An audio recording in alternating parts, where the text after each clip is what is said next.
Hello guys, आज हम देखेंगे टेबल को क्रिएट करना किसके अंदर, माइस्क्वेल के अंदर। और क्या यूज करेंगे इसमें, हम पाइथन का यूज करेंगे क्योंकि पाइथन की फाइल के अंदर हमें क्या करना है, टेबल को क्रिएट करना है। और हमने एक डेटाबेस बनाया था। किस नाम से बनाया था हमने? जो डेटाबेस बनाया था वो था स्कूल नाम का डेटाबेस। उस स्कूल नाम के डेटाबेस के अंदर हमें क्या करनी है, एक टेबल क्रिएट करनी है। और टेबल क्रिएट करने से पहले आपको मैं बता चुका हूं कि इसके अंदर जो डेटा टाइप्स होते हैं वो कौन कौन से होते हैं। इंट, वैर, कैर, टेक्स्ट, इनका ही यूज करके हम क्या करेंगे, टेबल को क्रिएट करेंगे। और जो हम टेबल क्रिएट करने वाले हैं वो टेबल का नाम हम क्या रखेंगे, स्टूडेंट।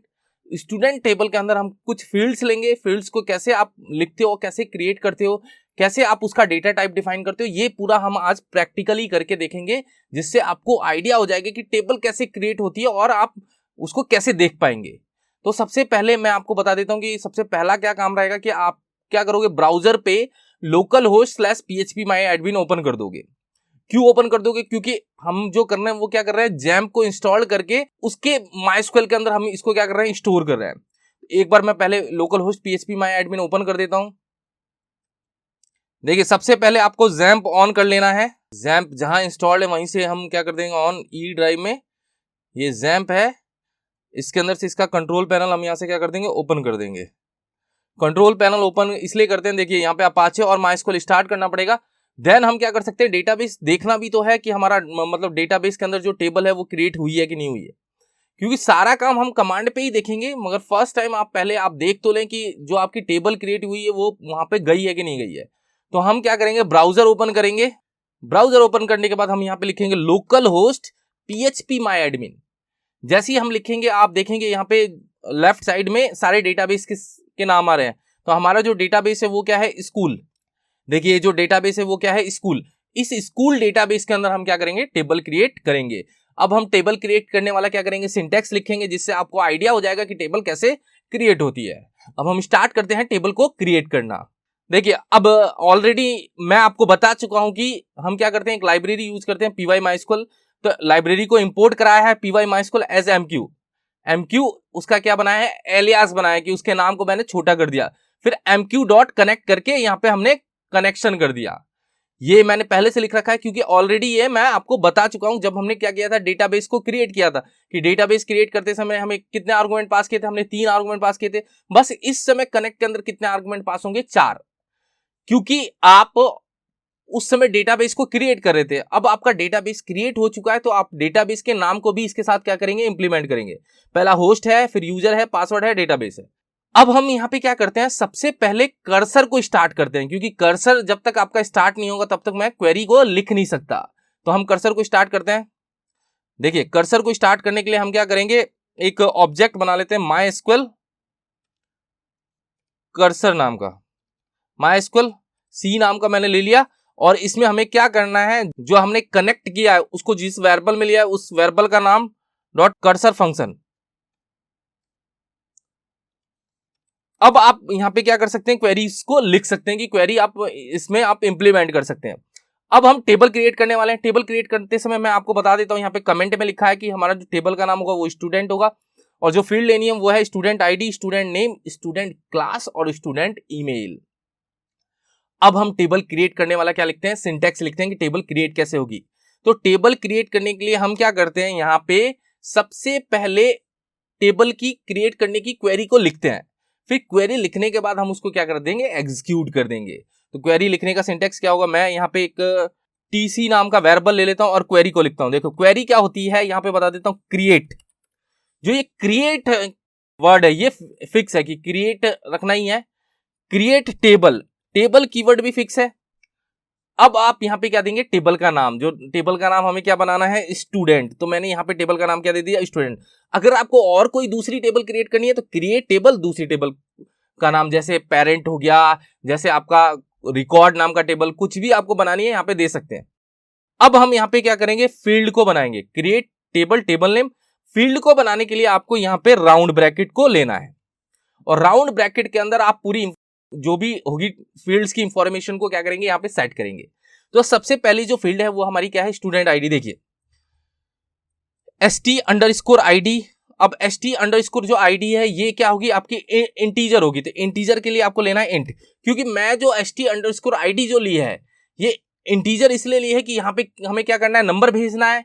और इसको मुझे प्राइमरी की बनाना है, और ये ऑटो इंक्रीमेंटेड भी होना चाहिए। ऑटो इंक्रीमेंटेड और प्राइमरी की का मतलब बता देता हूं। ऑटो इंक्रीमेंट का मतलब होगा कि जब ये आप डेटा को इंसर्ट करेंगे तो आप आईडी को इंसर्ट नहीं करेंगे, आईडी ऑटोमेटिक क्या होगी, जनरेट होगी। जैसे आप पहला रिकॉर्ड इंसर्ट करते हैं, तो पहला रिकॉर्ड जब इंसर्ट करेंगे तो क्या होगा कि पहली एंट्री हुई तो उसकी आईडी 1 बन जाएगी।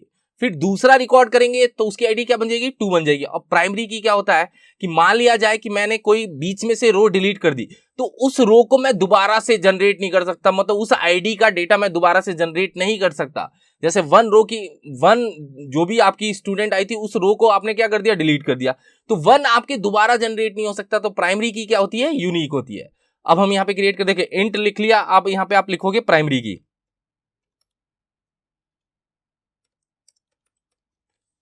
प्राइमरी की लिखने के बाद आप यहां पे क्या करोगे, ऑटो इंक्रीमेंट।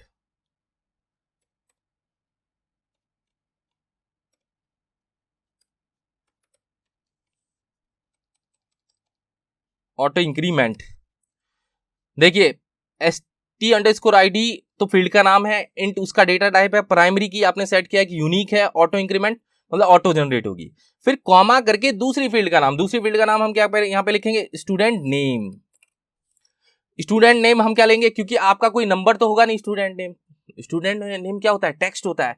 तो टेक्स्ट के लिए हमें यूज करना है varchar। अब varchar के अंदर आप बता दें कितना, मतलब कितने कैरेक्टर तक का आपके स्टूडेंट का नाम आएगा। तो 50 मैं यहाँ पे लिख लेता हूँ। 50 इसलिए लिख लेता हूँ क्योंकि 50 कैरेक्टर से ज्यादा किसी भी स्टूडेंट का नाम नहीं हो सकता। अब यहाँ पे मैं जाके इसको थोड़ा वर्ड वैप कर देता हूँ जिससे ये आपको क्लियरली समझ में आ जाएगा। देखो 50 कैरेक्टर से ज्यादा नहीं हो सकता का मतलब क्या है कि 50 कैरेक्टर तक का नाम होगा। अगर ज्यादा होगा तो आप यहाँ पे आके क्या कर देंगे, चेंज कर देंगे इसका मतलब जो भी लेंथ है।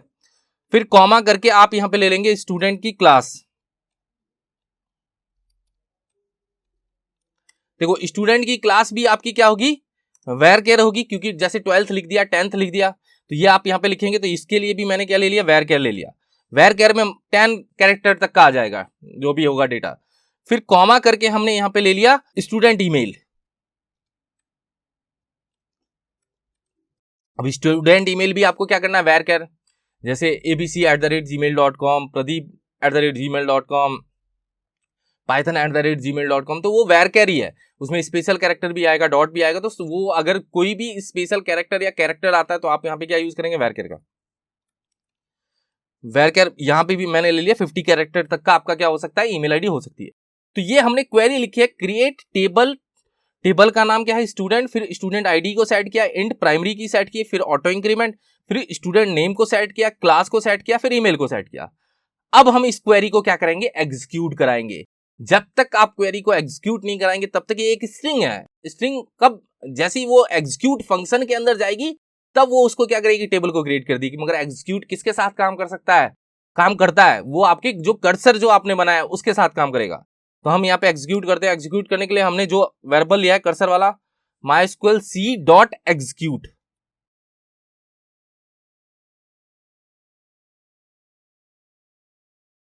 एग्जीक्यूट के अंदर आप क्या करेंगे, इस टीसी को पास कर देंगे। अब ये हमारा क्या हो गया, सिंटेक्स लिख दिया है मैंने। अब मैं इसको क्या करता हूं, कमांड पे जाके रन करता हूं। रन करने के बाद चेक करता हूं कि अगर कोई इसमें प्रॉब्लम्स हुई या एरर्स हुई, इसको सॉल्व करेंगे जिससे आपको आइडिया हो जाएगा कि हमने एरर भी कहां पे की है। अगर एरर नहीं हुई तो आपकी टेबल क्या हो जाएगी, क्रिएट हो जाएगी। तो ये हमने क्या कर रखा है, सिंटेक्स लिख रखा है। अब हम इसको क्या करते हैं, एग्जीक्यूट करते हैं। देखो एग्जीक्यूट करने के लिए हमें उस फोल्डर में पहुंचना है जहां पे हम बना रहे हैं। क्रिएट क्वेरी नाम का फोल्डर बना रखा है मैंने। फिर पाइथन अपनी फाइल का नाम, जो आपकी फाइल का नाम है, तो create.py। अब मैं इसको एंटर मारता हूं। देखिए यहाँ पे कोई भी एरर नहीं आई है, इसका मतलब हमारी टेबल क्या हो चुकी है, क्रिएट हो चुकी है। अब हम क्या करेंगे, इसको चेक कर लेते हैं जाके कि हमारी टेबल क्रिएट हुई है कि नहीं हुई है। तो हम क्या करते हैं, लोकल होस्ट php माई एडमिन ओपन करते हैं। वहां पे हम स्कूल नाम के जो हमारा डेटाबेस है उसके अंदर चेक करते हैं कि कोई टेबल क्रिएट हुई है कि नहीं हुई है। तो हम गए कहाँ पे, ब्राउजर पे गए। ब्राउजर पे जाने के बाद ये आपको स्कूल दिख रहा है। देखो अभी कोई भी टेबल नहीं दिख रही। क्रिएट आप क्लिक करिए, आपके सामने दिख जाएगा कि एक स्टूडेंट नाम की टेबल क्या हुई है, क्रिएट हुई है। अब आप यहाँ पे क्लिक करेंगे तो इसके फील्ड्स के नाम भी दिख जाएंगे। स्ट्रक्चर पे आप क्लिक कर लीजिए, फील्ड्स का नाम दिख गया, st_id, st_name, क्लास और ईमेल। तो ये हमारे फील्ड्स का नाम है। देखिए ऑटो इंक्रीमेंट हो गया है, इंट है, आपने जो भी डेटा टाइप दिया है उसके अकॉर्डिंग आपको वो बता रहा है कि ये आपने प्रोसेस रखा है।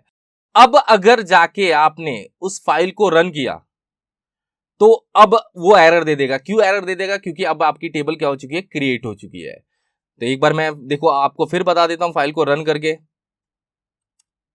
देखिए ये एरर दे रहा है। एरर क्या दे रहा है? देखिए टेबल स्टूडेंट ऑलरेडी एग्जिस्ट। तो आपको इस एरर को क्या करना है, रोकना है। तो यहां पे हम ट्राई और एक्सेप्ट का यूज करके इस एरर को क्या कर सकते हैं, रोक सकते हैं। आप ट्राई के अंदर वो पूरा पार्ट लिख दीजिए जो आप टेबल को क्रिएट कर रहे हैं, और एक्सेप्ट के अंदर आप एरर लिख दीजिए कि टेबल ऑलरेडी एग्जिस्ट है। तो ये हमारा क्या था, टेबल को क्रिएट करने वाला सिंटेक्स था। अब हम नेक्स्ट में जो देखेंगे वो क्या देखेंगे कि टेबल के अंदर हम डेटा इंसर्ट कैसे करेंगे। Thank you so much guys.